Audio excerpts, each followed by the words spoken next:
manya k'a fɔ ko dugawu ko jaabira maa kelen ka danga o tɛ foyi kɛ mun ye Amadu Deguka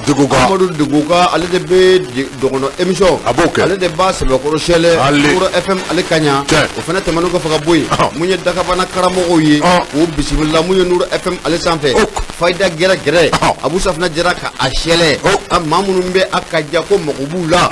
Abu Safinɛ Jara maa minnu n'o b'o jamukan kɛ yan o de Amadu Deguka o ka waati ye Abu Safinɛ Jara mun y'an ka belebele ye Mamadu Jara Fabugukaw ka Mamadu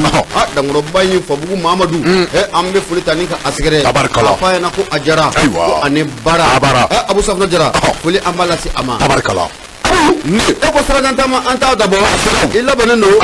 ayiwa an ka taa Saradantama Abu Safinɛ Jara an b'a dabɔ kunnafoni sɛbɛn fɔlɔ mun ni bɛ bɔ n'a ye sɔgɔmada in na o de tɛ dɔwɛrɛ ye an k'a ma ko soir de Bamako wula sɛbɛnnikɛla tɔgɔ de ye Yusufu Konate Yusu a kumara a ko an ka minisiri mun bɛ n'o de ye Abdoulaye Diop ye i bɛ na ye k'a fɔ ko kunun n'o bɛnna tarata don ma mun ye conseil de sécurité de l'ONU o kɛnɛ kan mun ye Dankɔrɔba in n'o de bɛ Abdoulaye Diop ye a kun bɛ kɛnɛ in kɔni o kan a tigibaga fɔla a ko i bɛ na ye k'a fɔ ko mun ye minisima jɛrɛjɛkulu mun do o bɛ an fɛ yan a ka ja kalo saba o kalo saba Abu Safinɛ Jara olu bɛ rapport dɔ nin k'o bɔ k'o bin tabali sanfɛ rapport mun n'u bɛ taa bila mun ye conseil de sécurité de l'ONU maaw ɲɛkɔrɔ o bɛ kɛ sababu ye mun ye Mali marabagaw bɛ wele ka mun ye ɲɛfɔli kɛ rapport in o kɔnɔna o kan o de hukumu kɔnɔna la k'i bɛ na ye k'a fɔ ko kunun mun ye an ka minisiri n'o de bɛɛ minisiri mun n'o ɲɛsinnen don ani jamana wɛrɛ kɔɲɔ ɲɛnabɔli ma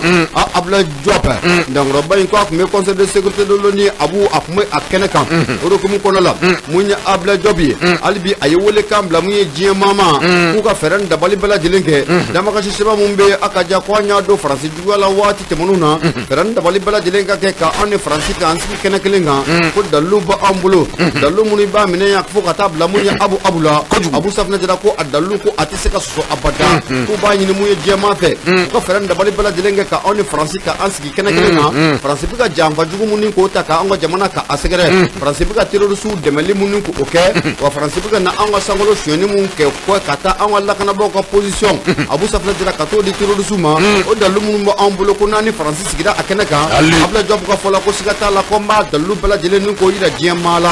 Yusufu Konate a ko kunun tarata don i bɛ na ye k'a fɔ ko min ye conseil de sécurité des Nations Unies Abu Safinɛ Jara i n'a fɔ n y'a f'i ɲɛna cogo min na mun ye MINUSMA ale bɛ rapport mun bɔ kalo saba o kalo saba rapport laban mun n'u ye a bɔ rapport mun n'a bɛ tali kɛ juin kalo tile saba la ka n'a bila mun ye septembre kalo tile 19 na san 2022 an ka minisiri Abdoulaye Diop ale t'an ka diplomasi ɲɛmaaba ye wa Abu Safinɛ Jara a kun kɛra jaabili kɛ Patrick Baga fɔla o de hukumu kɔnɔna la mun ye Abdoulaye Diop Abu Safinɛ Jara kunu a ye tabali a y'a sɛbɛkɔrɔ gosi a y'a da conseil de sécurité des Nations Unies maaw ɲɛkɔrɔ a ko ko n bɛ hakili lajigin don a k'a dɔn k'a fɔ ko waati tɛmɛnw na anw ye kɔrɔfɔ dɔ ni k'o sɛlɛ anw ye laɲini dɔ kɛ mun ye Nations Unies maaw ɲɛkɔrɔ laɲini tɛ dɔwɛrɛ ye mun ye Faransi jamana n'o bɛ janfa alimami o kɔfɛ a bɛ ka mun ye janfa jugu mun ta ni ka anw ka jamana k'o sɛgɛrɛ a bɛ ka terroriste dɛmɛli mun kɛ anw ye o laɲiniw k'o kɛ ka ɲɛsin mun ye Nations Unies ma nka an bɛna ye k'a fɔ ko mun ye Nations Unies kɔni an bɛ n'a fɔ don min na kɔni bi a ka ja Abu Safinɛ Jara k'u ma kala kɔni don u ɲini na ka bɛn a ma mun ye Abdoulaye Diop a yira k'a fɔ ko n'i ye Faransi jamana jateminɛ ka a lajɛ ko Faransi jamana ko a kɛlen bɛ ka gɛlɛya caman ta ni ka an ka jamana ka a sɛgɛrɛ gɛlɛyaw fɔlɔ la Abu Safinɛ Jara k'i bɛ na ye k'a fɔ ko mun ye Faransi jamana ko hakililajigin don dɛ mun ye Faransi jamana ko a bɛ na mun ye anw ka armée n'o bɛ anw ka lɛfama o kɔfɛ a b'a ka drone bila ka na sanfɛla ka n'o sɛbɛkɔrɔ salo ka kunnafoniw ɲini ka taa di mun ye jatigɛwale kɛbaa ninnu ma anw ka armée ka kunnafoni Abu Safinɛ Jara ko o dalilu b'an bolo o fana tɛmɛnen kɔfɛ ka bɔ yen mun ye Abdoulaye Diop a yira k'a fɔ ko mun ye dalilu jɔnjɔn ko o b'an bolo a ka ja dalilu minnu b'a yira k'a fɔ ko mun ye Faransi Abu Safinɛ Jara ko a bɛ ka dɛmɛ yɛrɛ de ta mun ye ka terroriste n'o bɛ jatigɛwale kɛbaa ninnu kɔfɛ Abu Safinɛ Jara ko k'u sɛgɛrɛ mun ye Abdoulaye Diop a yira k'a fɔ ko k'a bɛ uti kalo tile 15 an y'o damakasi sɛbɛn ka to o don mun ye Nations Unies maaw ɲɛkɔrɔ nka o n'a ta bɛn mun ye aw kɔni ma kala don an ɲi na ka bɛn na a ma Abdoulaye Diop a yɛrɛ k'a fɔ ko min ye Mali gouvernement an kɔni bɛ hakili la kunu kura ye a ka fɛɛrɛ ni dabali bɛɛ lajɛlen kɛ a ko anw ni Faransi ka an wele an ka sigi kɛnɛ kelen kan ni dalilu minnu b'an bolo ne ta ne Faransi ko piɲɛ tɛ Abu Safinɛ Jara Faransi yɛrɛ filɛ nin ye anw yɛrɛ filɛ nin ye siga t'a la ko dalilu kan b'a bɔ ka bin tabali sanfɛ jɛma bɛɛ lajɛlen ko o bɛ bɔ a kalama hali n'o y'a sɔrɔ mun ye Faransi u ka ciden kɛrɛnkɛrɛnnen mun bɛ yen Abu Safinɛ Jara o fana ye jaabili mun kɛ e bɛ n'i da don o la nka mun ye Abdoulaye Diop ale y'a jira k'a fɔ ko an bɛ don min na ko bi o fɛɛrɛ ni dabali bɛɛ lajɛlen ka kɛ ni tɛ dɔwɛrɛ ye mun ye faransi a bɛ se ka wele cogo min na ka anw yɛrɛ ka anw wele Abu Safinɛ Jara ko an ka sigi kɛnɛ in kan dalu minnu ma anw bolo ni dalu cibalu don n y'o de f'i ɲɛna n k'i b'a binɛ yan fo abu fo alayi Abu Safinɛ Jara siga t'a la ko a dalu ko a tɛ se ka sɔrɔ a tɛ wuli dɛ o de kumu kɔnɔ la Ablaye Diop a yɛrɛ k'a fɔ k'an bɛ don min na comme bi fɛɛrɛ dabali bɛɛ lajɛlen ka kɛ ka janfa alimami ka a wele k'a sigi a tile 40 dɛmɛ kan ni dalu k'an ka bɔ k'a bin tabako sanfɛ Fatigaba ka fɔ la a ko kɛnɛ in kan yanni maa i ka jigin i bin yɔrɔ la Abu Safinɛ Jara i salona yɔrɔ min na ka taa la k'i bɛ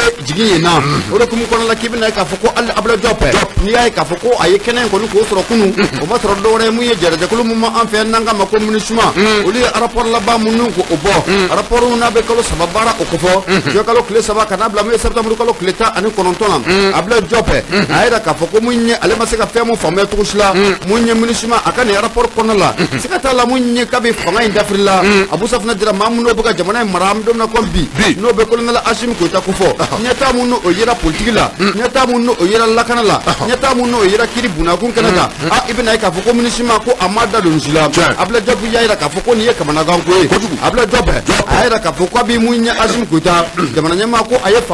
fanga ka a ta Abu Safinɛ Jara k'i bɛna ye k'a fɔ ko a ye wulikajɔ caman ko o kɛ o wulikajɔ ninnu i bɛna ye k'a fɔ ko min ye jɛrɛjɛkulu mun bɛ n'an ka ma ko CEDEAO Abu Safinɛ Jara ko ani CEDEAO jɛra k'a bɛɛ lajɛlen ko kɛ ɲɔgɔn fɛ laɲini o laɲini o kɛra kalataw bɛ se ka kɛ waati mun na a ka ja mun ye référendum Abu Safinɛ Jara fo ka taa fanga ka bila politikimaw ka bolo kɔnɔ o baara ninnu bɛ se ka kɛ waati mun na ko an ka jamana faama ko a jɔ o bɛɛ lajɛlen bugunatigɛ ni k'o bɔ k'o bi wa baara in si ko a ma kɛ mun ye CEDEAO maaw kɔ Ablaye Diop y'a jira k'a fɔ ko min ye MINUSMA Abu Safinɛ Jara ko nin ye fɛn mun na a tɛ se ka faamuya tuuti la ko sabu kɛ nin baara mun bɛ k'a fɔ ko ɲɛtaw yera a ko la MINUSMA ko a m'o si bugunatigɛ k'o kɛ Abu Safinɛ Jara ko a ka rapport o kɔnɔ la Ablaye Diop hali bi a y'a jira k'a fɔ ko min ye jamana marabagaw miirina mun b'u la hakilina mun b'u la walasa mun ye Mali k'a daminɛ Kayi Abu Safinɛ Jara ka taa gosi fo Kidal bɛɛ lajɛlen bɛ se ka don da kelen fɛ cogo min na ka bɔ da kelen fɛ i bɛna ye k'a fɔ ko min ye bamanci kɔrɔ minnu bɛ yen n'an k'u ma ko ex-rebelle kan sɛbɛn minnu n'o sɛbɛnna an n'u ni ɲɔgɔn cɛ waati tɛmɛnenw na n'an k'a ma accord pour la paix et la réconciliation Ablaye Diop y'a jira kunun kɛnɛ in kan k'a fɔ ko min ye o accord mun filɛ nin ye anw bɛ k'a jateminɛ k'a lajɛ wa baaraw bɛ ka k'a kɔnɔ hakilisigi ani hakili jagabaw kɔnɔ la walasa mun ye basigi o bɛ se ka na an ka jamana o kɔnɔ la cogo min na Ablaye Diop ko ne y'a jira k'a fɔ ko hali o lajɛrɛ laban mun n'o kɛra an ka jamana in kɔnɔ ni hakili b'a la mun ye septembre kalo tile 2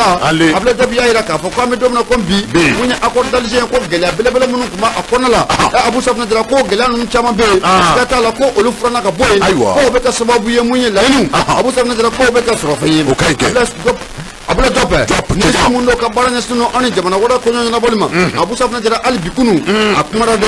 ko a y'a jira k'a fɔ ko min ye affaire mun bɛ an bɛ don min na comme bi ko sabu kɛ mun ye conseil de sécurité maaw dɔw bɛ yen olu ye o ɲininkali k'o kɛ accord mun n'a bɛ an ni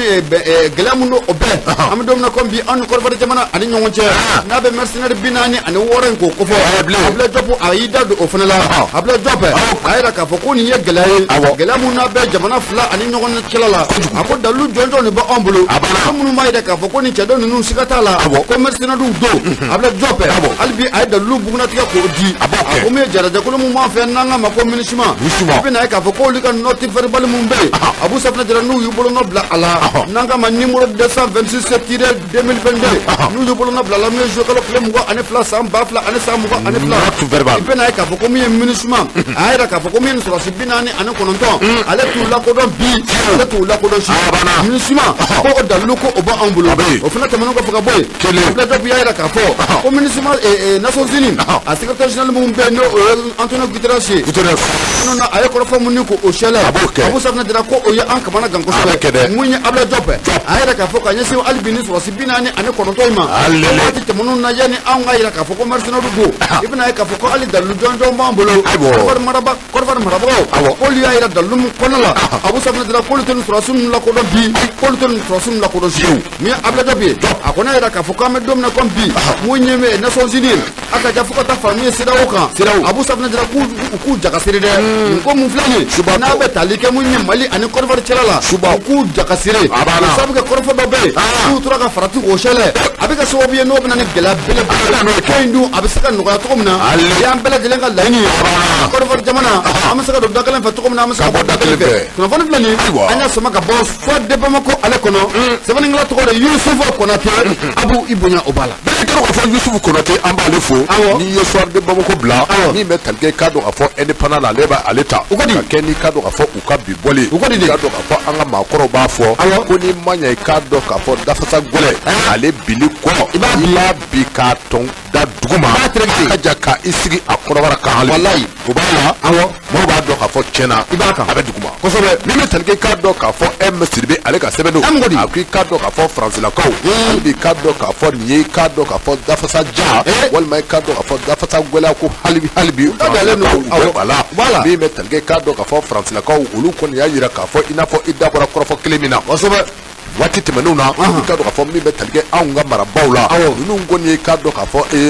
sɛbɛn don min ni i ka dɔn ka fɔ u y'a don conseil de sécurité des nations unies na walasa i ka dɔn ka fɔ faransilakaw bɛ ka i ka dɔn ka fɔ min bɛ talikɛ violation na n'o ye i ka dɔn ka fɔ u bɛ ka espace aérien n'o ye i ka dɔn ka fɔ u ka avion minnu i ka dɔn ka fɔ ni olu yɛrɛ yiri yala la anw ka jamana a kɔnɔ waati dɔw la i ka dɔn ka fɔ jalakiliw taara ka faransilakaw k'u sɛgɛrɛ i ka dɔn ka fɔ min bɛ talikɛ a kɔni yira la k'a fɔ don tɛmɛnenw na bamanji groupe dɔw bɛ i ka dɔn ka fɔ faransilakaw kɔni dalen bɛ min bɛ talikɛ marifa juguw la k'a ta ka di olu ma walasa i ka dɔn ka fɔ u bɛ se ka anw ka armée k'a kɛlɛ cogo min na ma i ka dɔn ka fɔ i n'a fɔ i ye kɔrɔfɔ min fɔ sisan min bɛ talikɛ i ka dɔn ka fɔ kununko i ka dɔn ka fɔ sigi kunfɔlɔ i ka dɔn ka fɔ a kɛra min bɛ ɲa min kɔ u tɛ ɲa o kɔ sabula i ka dɔn ka fɔ nin ye waati min i ka dɔn ka fɔ ni anw kun bɛ ka a laɲini k'a sɛbɛn kɛ sabula i ka dɔn ka fɔ kabini waati min na ni nin ko in kɛra min bɛ talikɛ i ka dɔn ka fɔ anw marabaaw la u kunkolo ani a kan u bɛ ɲɔgɔn da la sabula i ka dɔn ka fɔ Ablaye Diop maa don maa min ni a hakili juru a sɛbɛn caman mɛ Ablaye Diop i ka dɔn ka fɔ maa don min ni a bɛ wele ko diplomasi a bi o sɛbɛn dɔn k'o dɔnna kala ma i ka dɔn ka fɔ Ablaye Diop ka taa se i ka dɔn ka fɔ Assimi Goïtaw ma a ka ja i ka dɔn ka fɔ gouvernement maa yɛrɛ bɛɛ lajɛlen ninnu kɔni ye i ka dɔn ka fɔ sɛbɛn don i ka dɔn ka fɔ faransilakaw to a la faransilakaw i ka dɔn ka fɔ walasa i ka dɔn ka fɔ an ka bɛɛ lajɛlen an ka ɲɔgɔn sɔrɔ Nations Unies na a ka ja conseil de sécurité de l'ONU i ka dɔn ka fɔ u ka a batiri a ka ja i ka dɔn ka fɔ bingani wale minnu ni faransilakaw kɛn bɛ ka ta ka anw sɛgɛrɛ k'a bɛ se ka don a kuma la cogo min na ma i ka dɔn ka fɔ kuma ninnu sɛbɛn min bɛ talikɛ i ka dɔn ka fɔ muso kundabali den la ale b'i ka dɔn ka fɔ u jijalen bɛ koyi sabula i ka dɔn ka fɔ u kɔni y'a yira ka fɔ Ablaye Diop a ka ja i ka dɔn ka fɔ Mali marabaaw bɛ ka hakilina min da ka da olu la wa i ka dɔn ka fɔ ko an ka maaw ka dɔn ka fɔ ko u ye nkalon tigɛ ka da u la a ka ja i ka dɔn ka fɔ u ko des accusations mensongères diffamatoires awɔ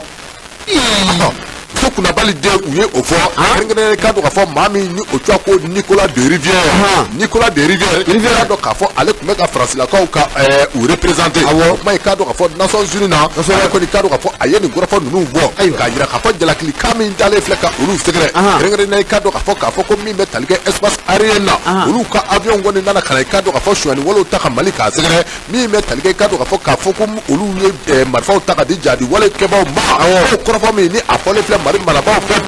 k'u ma sɔn a ma bi u ma sɔn a kɔrɔfɔ ma sini a ka ja i ka dɔn k'a fɔ kuma minnu dalen filɛ ka olu sɛgɛrɛ jalakili minnu dalen filɛ ka olu sɛgɛrɛ a ko i ka dɔn k'a fɔ ko jalakili ninnu ka dɔn k'a fɔ ko kisɛ tɛ u la bi wa kisɛ tɛ u la sini e bɛ talikɛ i ka dɔn k'a fɔ Nicolas de Rivière la a ye nin kɔrɔfɔ cɛjugu ninnu k'u fɔ a ka ja i ka dɔn k'a fɔ a dafasa jalen bɛ i ka dɔn k'a fɔ a dafasa a sɛbɛn jamɛ a jalen don a kɔni y'a yira k'a fɔ min bɛ talikɛ Ablaye Diop la kɔrɔfɔ minnu ni a filɛ ka bɔ nin ye bi sabula i ka dɔn k'a fɔ kabini i ka dɔn k'a fɔ san 2013 olu ni ka dɔn k'a fɔ Mali kɔni bɛɛ la hakilina dɔw kan ni ka dɔn k'a fɔ a bɛ wele ko accord de défense i ka dɔn k'a fɔ olu bɛ ka baara kɛ o hukumu kɔnɔ i ka dɔn k'a fɔ o accord de défense minnu ni olu filɛ nin ye i ka dɔn k'a fɔ mai kalo tɛmɛnen na ni o bɛ talikɛ i ka dɔn k'a fɔ mai kalo tɛmɛnen na kosɛbɛ i ka dɔn k'a fɔ san 2022 in na min bɛ talikɛ i ka dɔn k'a fɔ Mali marabaaw de fɔlɔ kɛra sababu ye ka o ca i ka dɔn k'a fɔ Nicolas de Rivière k'i ka dɔn k'a fɔ propos diffamatoires min bɛ wele ko des accusations mensongères diffamatoires o ye k'i ka dɔn k'a fɔ ka nkalon ka ta olu la ka ja min bɛ talikɛ i ka dɔn k'a fɔ bisigili hakilinaw i ka dɔn k'a fɔ faransila jamana ka o sɛgɛrɛ min bɛ talikɛ i ka dɔn k'a fɔ Ablaye Diop la chef de la diplomatie malien n'o ye k'a dɔn k'a fɔ Mali ani jamana wɛrɛw cɛ koɲɛbɔba i ka dɔn k'a fɔ a fana a ye kɔrɔfɔ ta koyi a ko i ka dɔn k'a fɔ nin kɔrɔfɔ min ni a bɔlen filɛ cɛ in da kɔrɔ n'o ye k'a dɔn dɔn k'a fɔ Nicolas de Rivière ye i k'a dɔn k'a fɔ nin ye dafasaja kumaw de ye olu tɛ min bɛ tali kɛ i k'a dɔn k'a fɔ preuve la min bɛ tali kɛ i k'a dɔn k'a fɔ danganiyaw la a caman bɛ olu bolo a ka jan i k'a dɔn k'a fɔ olu yɛrɛ bɛ min fɛ sa i k'a dɔn k'a fɔ don nataw la u ka fɛɛrɛ ni dabali bɛɛ lajɛlen tigɛ a ka jan i k'a dɔn k'a fɔ conseil dɔ ka boloda a ka jan lajɛrɛ dɔ ka boloda kɛrɛnkɛrɛnnenya o lajɛrɛ in sɛbɛn min bɛ tali kɛ olu ka daliw la a na daliw bɛɛ lajɛlen salo ka taa yira maliden la ka taa yira i k'a dɔn k'a fɔ diɲɛ maa bɛɛ lajɛlen na a ka jan i k'a dɔn k'a fɔ kɔrɔfɔ minnu ni malidenw y'a ta ka k'a dɔn k'a fɔ faransilakaw k'a sɛgɛrɛ k'a dɔn k'a fɔ ko nkalon tɛ ala bi wa nkalon tɛ ala sini o kuma min bɛ tali kɛ espace aérien malien la i k'a dɔn k'a fɔ faransilakaw ka avion caman de bɛ yen i k'a dɔn k'a fɔ a bɛ siɲɛ 50 ani kɔbɔ waati bɛɛ lajɛlen na i k'a dɔn k'a fɔ ninnu kɔni bɛna yiri yala anw ka dugukolo sanfɛ min bɛ tali kɛ i k'a dɔn k'a fɔ wa a ka jan ka armu n'o ye k'a dɔn k'a fɔ kɛlɛkɛminɛnw ko kɛ marifaw a ka jan marifajugu k'a ta k'a di k'a dɔn k'a fɔ jadi walekɛbaw ma ko faransilakaw ko u y'a kɛ wa danganiya caman bɛ u bolo u y'a kɛ sisan ye min bɔ i k'a dɔn k'a fɔ l'indépendant kɔnɔ Sidibe ale ka sɛbɛn don Abu Sabla Jara l'indépendant cakɛlaw foli a bɛ taa n'u k'u sɛgɛrɛ n'a ma ɲɛ k'a fɔ ko Faransi jamana Abu Sabla Jara u y'a jira k'a fɔ ko anw ye nin laɲini fɛn fɛn kɛ ko anw y'a jira k'a fɔ ko dalilu bɔ anw bolo ko mun ye ko dalilu minnu o bɔ anw bolo ko dalilu ko tiɲɛw tɛ nka anw fana y'a laɲini Abdoulaye Diop y'o de laɲini n'a a dalen b'a la komi aw yɛrɛ bɛ ka jaabili kɛ sisan an bɛ don min na ko bi aw tun tɛ ka jaabili kɛ nka a bɛ ka jaabili kɛ a ye sira di dɔrɔn u ka sira di a ye sira di an ma sigi n'a ye k'a fɔ ko jaabili yɛrɛ de an ma sigi n'a ye ni jaabili kɛra Sarakabugu u ma kuma nin ye wa Sarakabugu bila u m'a fɔ ko Abu Saraka u ye dingɛ min sen sisan u tɛ dingɛ min da yɔrɔ Saraka ye maa sarakaw bila dɛ sarakaw bila u tora lo muso kunnabali den e ma ye kunu u tora lo kelen kan e mun ye Abdoulaye Diop fɛ n'o o y'a ta fɔ u ka nin cɛ in tɔgɔ bɔlen filɛ Nicolas de Rivière Kɔdabolo in Abu Sabla Jara a bɛ bɔ ka jaabili kɛ a b'o kɛ nka o kegunɛ ne yɛrɛ ɲɛ ko muso don ja cɛ don komi ɲɛ bɛ karawati la a k'a la u ka kegunɛ a muso bɔlen don u ka kegunɛ u ka kegu i bɛna ye k'a fɔ u y'a dɔn ko nin ko in bɛ ka taa cogo min na n'a ma nin ko in dan ten e m'a ye u ka cɛ dɔw bɛ yen o nana fɔ ko a ye sabali ko ye Rivière attention dɛ faut aller doucement. Non. Abdoulaye Diop, il faut lui répondre. Voilà, doucement. Paisiblement. Ouais, c'est un diplomate. Attention.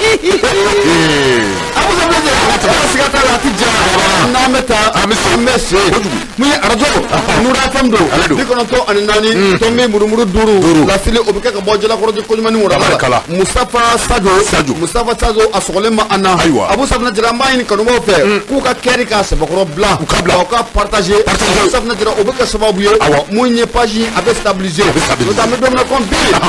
mun ye a kɛlen bɛ kabako ye ayiwa o de bɛ kɛ sababu ye ka stabiliser ani k'a partager Abu an bɛ taa ko de Bamako maa Samakura ka gɛrɛ n na Abu i bɛ tɛgɛrɛ i b'a sɛbɛkɔrɔ fɔ mun ye anw ka armée n'o bɛ lɛfama ko fɔ Abu Sabla Jara an bɛ don min na comme bi siga t'a la mun ye Mali armée olu de ye cɛw ye Abu Sabla Jara Mali sɔrɔsiw de ye cɛw ye a ko ka ɲɛsin mun ye jatigɛ wale kɛbaa ninnu kɛlɛli ma i bɛna ye k'a fɔ ko mun ye jɛrɛjɛkulu mun bɛ ne maajugu don n'o bɛ Katiba Amasina o ko fɔ Katiba Amasina n'a ko fɔra a tɛ maajugu in ka jɛrɛjɛkulu ko fɔ wa Amadu Kunfa i bɛna ye k'a fɔ ko mun ye Amadu Kunfa u ka baji dagabana baji dɔ Abu Sabla Jara o tun bɛ mun ye kɛnparana yɛrɛ kɛrɛfɛla la nka i bɛna ye k'a fɔ ko mun ye lɛfama ye Abu Sabla Jara olu ye wuli ka jɔ ni cɛsiri k'o kɛ tɛnɛndon ka nin baji fila in Abu Sabla Jara k'a sokɔnɔminɛn bɛɛ lajɛlen k'a k'a kɛnɛmaminɛn ye Abu Sabla Jara f'i bɛ jadisuw ye mun ye jatigɛ wale kɛbaa ninnu ye u ye kulekan u y'a sɛbɛkɔrɔ bɔ Abu Sabla Jara min ye Laya Jara ye a fɔ de Bamako o kɔnɔ la a ko an bɛ don min na comme bi Abu Sabla Jara mun ye Mali armée siga t'a la ko mun ye an ka jamana cɛmancɛ bolo u bɛ ka wuli ka jɔ ni cɛsiri k'o bila sen kan mun ye jatigɛ wale kɛbaa ninnu ye u bɛ se ka si latunu cogo min na o de hukumu kɔnɔ la k'i bɛna ye k'a fɔ ko kibaruyaw k'u sɔrɔ la k'a jira k'a fɔ ko mun ye tɛnɛn tɛmɛnen Abu Sabla Jara mun ye an ka lɛfama ye siga t'a la k'u ye wuli ka jɔ ni cɛsiri caman k'o bila sen kan mun ye basi dɔ tun bɛ Katiba Masina tɔgɔ la k'i bɛna ye k'a fɔ ko basi dɔ tun b'u tɔgɔ la u tun bɛ t'u ka labɛn sama k'o basi in kɔfɛ kɛrɛnkɛrɛnnen la a bɛ dugu dɔ la dugu min n'an ka ma ko Nkwa Abu Safna Jara ale ni kemperature ko atete mu ye kilometre 30 ɲɔna o kan wa ne dugu mun be nanga mako mafune Abu Safna Jara no be sarde tomiya o kɔnɔ la ko ano o manja ɲɔna ibena ka fɔ ko an arme ku ye wuli ka jɔni cɛsiri k'o kɛ o base fila mun na kun be Amadu Kunfa ka maaw tɔgɔ la Abu Safna Jara k'a sɔgɔnɔ minɛn bɛɛ lajɛlen k'o kɛ a kɛnɛma minɛn o ɲɛna Patrick b'a ka fɔ la n'o de bɛ Laya Jara ko fɔ a ko mun ye an arme u ye wuli ka jɔ mun ni cɛsiri mun ni k'o kɛ tɛnɛndon tɛmɛnen Abu Safna Jara k'i bena k'a fɔ ko a kɛra sababu ye siga t'a la ko mun ye tiɲɛni caman k'an y'o ta ka jatigɛ wale kɛba ninnu kɔni k'u sɛgɛrɛ o fana tɛmɛnen kɔfɛ ka bɔ yen ko tɛgɛ tara ka da maa bilen dɔ kan ale tɛ dɔwɛrɛ ale Belgique ye Abu Safna Jara ko tɛgɛ tara ka da ale kan dɛ nin janjo kɛnɛ kan ko Belgique dɔ bɛ ko tɛgɛ tara ka da ale kan tɛ cahu o sɛgɛsɛgɛli baara ko o bɛ sen na Abu Safna Jara n'o fana bɔra ye mun ye lemurubani ye n'o bɛ mugu pɛrɛnta kofɔ u bɛ mugu pɛrɛnta minnu k'o don dugu jukɔrɔ i bɛna ye k'a fɔ ko mun ye an armé Abu Safna Jara k'u ye tɛgɛ da o caman den kan o fana tɛmɛnen kɔfɛ ka bɔ yen sira minnu bɛ ni jadisiw bɛ ɲɔgɔn sɔrɔ communication o sira fɛ Abu Safna Jara ko an ye tɛgɛ ta ka da o caman kan mun ye Laya Jara ye Abu Safna Jara a ko nin opération in siga t'a la ko tare an bɛ so ka nisɔndiya belebele ko k'o fɔ mun kɔnɔ la k'i bɛna ye k'a fɔ ko armée mun ye wulikajɔ fana k'o kɛ mun ye polisi mun bɛ n'an k'a ma ko police de frontière Abu Safna Jara olu ka mobili dɔ tun bɛ waati tɛmɛnenw na jatigɛ wale kɛbaa ninnu tun y'o minɛ nka an ka armée Abu Safna Jara u ye bundeli mun kɛ siga t'a la ko o bolimafɛn Abu Safna Jara ko o sɔrɔla Afrika b'a ka fɔ la a ko a dogolen tɛ maa si la ko mun ye Amadu Kunfa n'a ka jɛrɛjɛkulu ninnu Abu Safna Jara a bɛ nin na waatinin bɔ mun ye officier Niger o kɔnɔna la a ka ja fo ka taa fara mun ye Sikaso o kɛlɛfɔdugu dɔ kɔnɔna la Abu Safna Jara k'u kɛlen bɛ ka gɛlɛya ni ka ta ka maaninfinw k'u sɛgɛrɛ saga ni waati bɛɛ lajɛlen na n'i m'a ye k'a fɔ Abu Safna Jara n'u ma taa bi duguden dɔw kan u bɛ taa bi mun ye an ka poste de contrôle dɔw kan ko mun ye Sikaso o mara o kɔnɔ la o ye fɛn ye mun ye a dogolen tɛ maliden si la Abu Safna Jara ka ɲɛsin mun ye jatigɛ wale kɛbaa ninnu u bɛ ka nin baara mun ta ka ɲi ka an ka o yɔrɔ ninnu k'o sɛgɛrɛ armée ye wuli ka jɔ cɛsiri k'o kɛ mun ye duguladenw bɛ se ka kisi cogo min na mun ye an ka poste de contrôle bɛ se ka kisi cogo min na mun ye nin jatigɛ wale kɛbaa ninnu ye u kun b'u ka labɛn k'o sabati sen kan Abu Safna Jara ko base belebele fila de kun b'u bolo u bɛ taa labɛn ninnu ka taa sabati o kɛnɛ kan o de kun kɔnɔ la ko an ka armée Abu Safna Jara mun ye tɛnɛndon mun ye nin base fila in Abu Safna Jara k'u ka sokɔnɔ minɛn bɛɛ lajɛlen k'a k'a kɛnɛma minɛ aw ɲɛna kɛ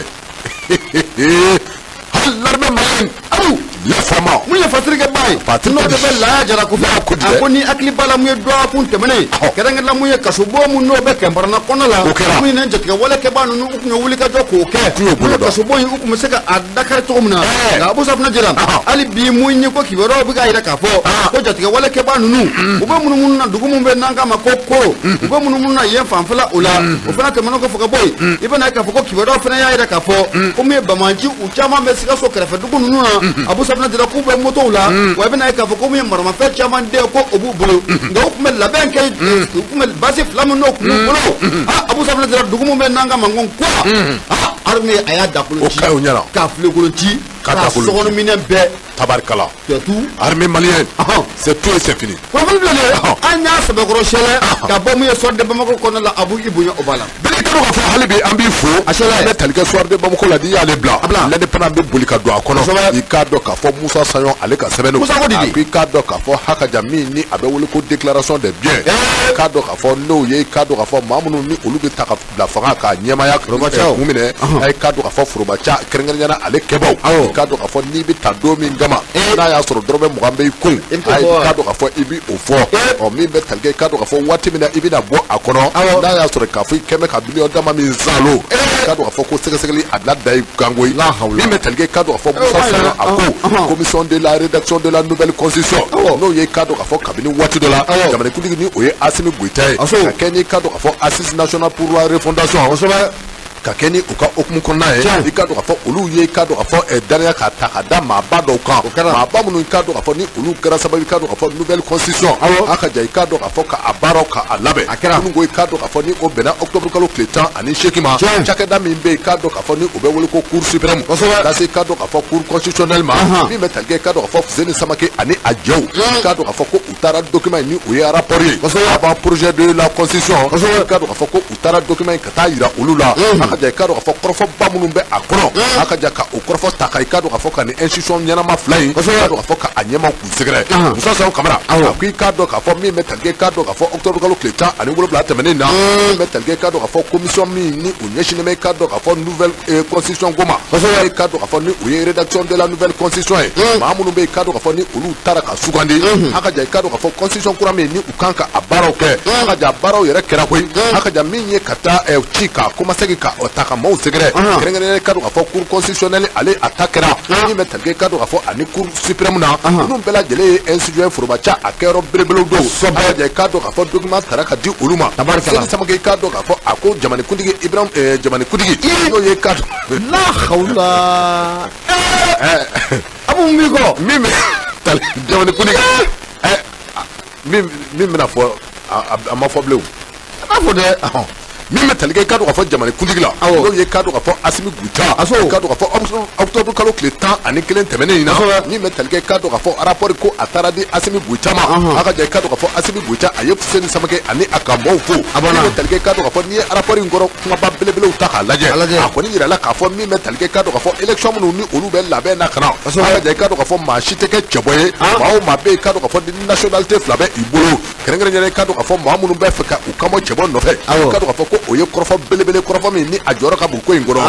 maa o maa i ka dɔn ka fɔ ni nationalité fila b'i bolo a kelen n'o ko i n'o fara k'o fili koyi min bɛ tali kɛ i ka dɔn ka fɔ point filanan o ti dɔwɛrɛ dɛ o ye k'a fɔ min bɛ tali kɛ i ka dɔn ka fɔ projet de min bɛ tali kɛ i ka dɔn ka fɔ a ka ja i ka dɔn ka fɔ déclaration des biens n'o ye k'a dɔn ka fɔ waati min na i bɛ ta ka bila nin forobaca a ko ɲɛmaaya la k'a sɔrɔ k'a dɔn k'a dɔn ka fɔ wari min ni a b'i kun min bɛ tali kɛ i ka dɔn ka fɔ wotoro ka taa se i ka dɔn ka fɔ nɛgɛso min fana y'i kun olu bɛɛ lajɛlen bɛ jate k'a dɔn ka fɔ ko ka taa bila i ka dɔn hali muso wa est ce que olu bɛɛ b'a la ne muso fila b'i wele i bɛ taa fɔ ko muso fila b'i wele kɛ ne saba b'i wele i t'a fɔ ko saba b'i wele i b'o don a la olu bɛɛ ka don a la o bɛ ka sababu ye aw caman bɛ yen aw ka musow ta bɔ a la bɔ bɛ bɔ aw kalama non maaw bɛ bɔ u ka musow bɔ a la i ka dɔn ka fɔ min bɛ tali kɛ musow la k'olu bɔ a la min bɛ tali kɛ i ka dɔn ka fɔ déclaration des biens fɛn o fɛn i ka dɔn ka fɔ ni a bɛ tali kɛ nafolo ko la o b'i kun i ka dɔn ka fɔ ko ka kɛ ni i ka dɔn ka fɔ article 56 i ka dɔn ka fɔ article 78 cɛrakisɛ i ka dɔn ka fɔ 167 ko olu kuma bɛ o yɔrɔ kan a ka ja i ka dɔn ka fɔ n'i taara ka bila institution ninnu ɲɛmaaya la i ka dɔn ka fɔ maa minnu bɛ don nataw la ni u bɛ kɛ député ye a ka ja ni u bɛ kɛ conseil nationaux ye ani parlement ko ninnu bɛɛ lajɛlen bɛna déclaration de bien i ka dɔn ka fɔ ko a kɛli bɛna kɛ wajibi ye baasiba ka fɔ la ni o ye Musa Saho ye a ko i ka dɔn ka fɔ maa o maa bɛ yen n'olu fana bɛna ta ka don gouvernement kɔnɔ a ka ja gouvernement min ni a maa tɛ tɛmɛ maa 29 dɔrɔn kan maa o maa n'i bɛna don gouvernement kɔnɔ i ka dɔn ka fɔ ko i b'i ka fɛn bɛɛ lajɛlen i ka dɔn ka fɔ ko a déclaration de bien ko i bɛ o kɛ i b'a bɛɛ ɲɛfɔ cakɛda min bɛ yen i ka dɔn ka fɔ ni olu bɛna i ka dɔn ka fɔ k'a kunnafoni k'a da diɲɛ bɛɛ lajɛlen tulo kan k'o tɔgɔ ko cour des comptes cour des comptes bien ko in kuma fɔra ka caya nka a ko nin tɛ lawaleya de quoi c'est ça le problème c'est ça le problème a lawaleyali ka so maa minnu bɛ ka layɛ bɔlɔlɔ sanfɛ Abu Safia Jara an bɛ hakɛtinin k'u fɛ o sabu kɛ muruti kun kɛra dɔɔni nka sisan sigira sen ça va un peu an ka taa ayiwa min bɛ tali kɛ i k'a dɔn k'a fɔ fasiriba la a ko i k'a dɔn k'a fɔ nin déclaration de bien ko min ni a filɛ nin ye a ko kabini Amadu Tumani Ture waati min na ale bɛ fanga la ko déclaration de bien kɔni k'i k'a dɔn k'a fɔ a kun bi kɛ mais min bɛ tali kɛ i k'a dɔn k'a fɔ déclaration de bien ko a kun bi kɛ dibi la a ka ja i k'a dɔn k'a fɔ u bɛ papiers labɛn min bɛ tali kɛ i k'a dɔn k'a fɔ ka taa di cour constitutionnelle la ka min ye i k'a dɔn k'a fɔ ka déclaration de bien k'a kɛ k'a da bɛɛ lajɛlen tulo kan i k'a dɔn k'a fɔ ko sarakisɛ dɔ ko o bɔra min bɛ tali kɛ cour des comptes la ko i k'a dɔn k'a fɔ ko o bɛna ka na o baaraw kɛ a ka ja i k'a dɔn k'a fɔ maa o maa bɛ yen ni i bilara nin ɲɛmaaya la k'a daminɛ i k'a dɔn k'a fɔ ministre la jamanikuntigi i k'a dɔn k'a fɔ député de l'Assemblée nationale i k'a dɔn k'a fɔ a ka ja député gansan maa o maa bɛ yen n'i bɛ Assemblée nationale kɔnɔ a ka ja k'a kɛ conseil national ye comme parlement i k'a dɔn k'a fɔ déclaration de bien ko a dagalen bɛ bɛɛ lajɛlen ka diyagoya la i k'a dɔn k'a fɔ i ka o baaraw kɛ wa i k'a dɔn k'a fɔ cour des comptes ko o bɛna ka na a kuma k'a da bɛɛ lajɛlen tulo kan a ka ja bɛɛ lajɛlen ka bɔ a kalama n'o bɔra i k'a dɔn k'a fɔ min bɛ tali kɛ Seni Samake la k'i k'a dɔn k'a fɔ ko yɛlɛmaba dɔw donna u ka baara in kɔnɔ a ka ja i k'a dɔn k'a fɔ nouvelle constitution ale hukumu kɔnɔna na min bɛ tali kɛ i k'a dɔn k'a fɔ cour constitutionnelle i k'a dɔn k'a fɔ don tɛmɛnenw na n'i y'a ta k'a lajɛ maa minnu ni olu kun kan ka nɔmɛ a kɔnɔna na k'i k'a dɔn k'a fɔ ko yɛlɛma donna a kɔnɔ a ka ja i k'a dɔn k'a fɔ maa saba baɲango bɛ yen n'i y'a ta k'a lajɛ jamanikuntigi i k'a dɔn k'a fɔ ko ale kɔni i k'a dɔn k'a fɔ ale bɛ maa fila di fɔlɔ i k'a dɔn k'a fɔ o kun bɛ maa saba di ka nin waati in cadre à fort autant dans ma flamme no bore cadre à fort président de l'Assemblée nationale le cadre à fort aller be représentant ma kelindi no bore le cadre à fort mato mi metal cadre à fort au conseil des nations aller be ma kelindi cadre à fort conseil supérieur de la magistrature le cadre à fort olubi ma fladi le cadre à fort école kalama mo numbe no olubi wole ko enseignant chercheur le cadre à fort mo ni oluka baraje chine me droit public comment no ye cadre à fort jo sharia ko ye le cadre à fort olu fana cadre à fort kakeni cadre à fort recteur des universités ye no bela de lebi faranyanga aka jaka upoloshi avocat chekelena le cadre à fort olubi ma kelindi we cadre à fort ni obole ni metal ke cadre à fort madame ni abena tahadi uma manda cadre à fort akuntala janya ko cadre à fort sanwolo blagwe o sanwolo blagwe cadre à fort wa secrétaire akan mi ni ambe awole ko no renouvelant ni metal ke cadre à fort wa yelema wara cadre à fort olu dona bare ngono aka jay cadre à fort jamani kundi ba ma be cadre à fort katase jamani kundi ma assemblée nationale ale président au conseil national et au conseil de la nation nous bela jeli cadre à fort mi ni cadre à fort ni olu ye javata ka jamani ka segre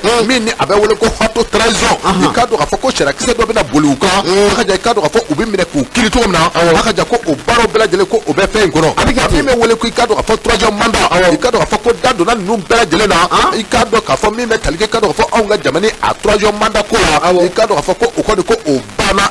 pembelo abana awo 3e mandat ako otike na o kuma mi da kono a 3e mandat tanga jamani kono na o kuma mi da kono tikala ma mi metal ke 3e mandat ko da dono la ko ngo foko bogoro do o bana foko je ko ko metal ke 3e mandat la ko otina kefie ba kado ka fo be la ba ani kado ka fo Fatoma Tira nous ni kado ka fo cour constitutionnel ka tase cour suprême nous breza ou flabela de ni soja so ba kado ka fo ko ye folita ka puse ni samake kani ajo segre so ba kado ka fo yele ma kuramu ni olu do na fla constitution ko no kado ka fo ko ye fuse ni ani abarakela ku fo ku wali mando